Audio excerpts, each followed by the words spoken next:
সুপ্রিয় শিক্ষার্থীরা, এই প্রশ্নের সেটটা তোমরা ভালোভাবে পড়ে যাবা। তো অনেক স্কুলে দেখা যাবে কি এই প্রশ্নটা হুবহু তারা দিয়ে দিবে, আবার অনেক স্কুলে দেখা গেছে কি আংশিক কমন পড়বে। তো যেহেতু এটা একটা ইম্পর্টেন্ট কোশ্চেন, তোমরা অবশ্যই এটা ভালো পড়ে দেন পরীক্ষায় যাবা।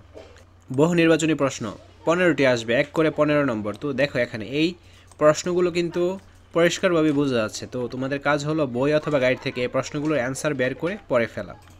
তারপর দেখো এক কথায় উত্তর আসবে 10টি, 1 করে 10 নম্বর। একটি এলাকার কোন ঐতিহ্যবাহী বাড়ি বা স্থান কোন ধরনের সম্পদ? ইন্টারনেট, ট্রেডমার্ক, আবেদন ফর্ম ডাউনলোডের জন্য ওয়েবসাইট কোনটি? তো এই যে প্রশ্নগুলো, এগুলো কিন্তু সবগুলো স্কুলে আসার জন্য খুবই গুরুত্বপূর্ণ এবং অনেক ইম্পর্টেন্ট কোশ্চেন এগুলো। তোমরা অবশ্যই এর থেকে কমন পাবা। খ বিভাগ সংক্ষিপ্ত উত্তর প্রশ্ন 10টি আসবে, 2 করে 20 নম্বর। বুদ্ধিবৃত্তিক সম্পদের অপব্যবহার রোধে করণীয় কি? কিউআর কোড কি? ড্রাফট বক্সের কাজ কি এবং এটি কিভাবে ব্যবহৃত হয়? ব্লক কি?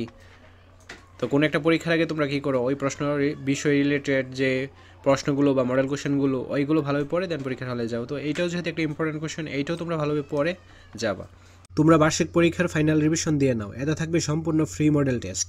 ভিডিও লিঙ্ক কমেন্ট এবং ডেসক্রিপশন বক্সে দেওয়া থাকবে। আজ এই ক্লাসগুলো বুক করে। গ বিভাগ রচনামূলক প্রশ্ন প্রেক্ষাপটবিহীন।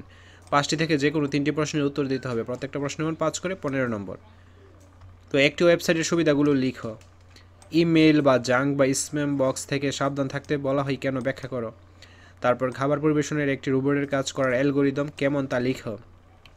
এই প্রশ্নগুলো তোমরা এমনভাবে মুখস্থ করবে, এই প্রশ্নগুলো তোমরা এমনভাবে পড়বে, অর্থাৎ বুঝে বুঝে পড়বে, যেন মুখস্থ করার দরকার নেই, অর্থাৎ পরীক্ষায় আসলে পারা যায় এমনভাবেই তুমি পড়ে নিবে। ঘ বিভাগ রচনামূলক প্রশ্ন প্রেক্ষাপট নির্ভর। 60টি থেকে যে কোনো 5টি প্রশ্নের উত্তর দিতে হবে। তো প্রত্যেকটা প্রশ্নের মান 8 করে মোট 40 নম্বর। এখানে দেখো সৃজনশীলগুলো কিন্তু বা রচনামূলক প্রশ্ন প্রেক্ষাপট নির্ভর প্রশ্নগুলো কিন্তু ক্লিয়ারলি বোঝা যাচ্ছে। তো আমরা ইউটিউবে কিন্তু অনেকগুলো প্রশ্নের সাইটই ইউটিউবে আপলোড করেছি, তুমি জাস্ট এই প্রশ্নের সেটের উপর নির্ভর করে পরীক্ষার হলে যেও না, এর ফলে কিন্তু ক্ষতিও হতে পারে।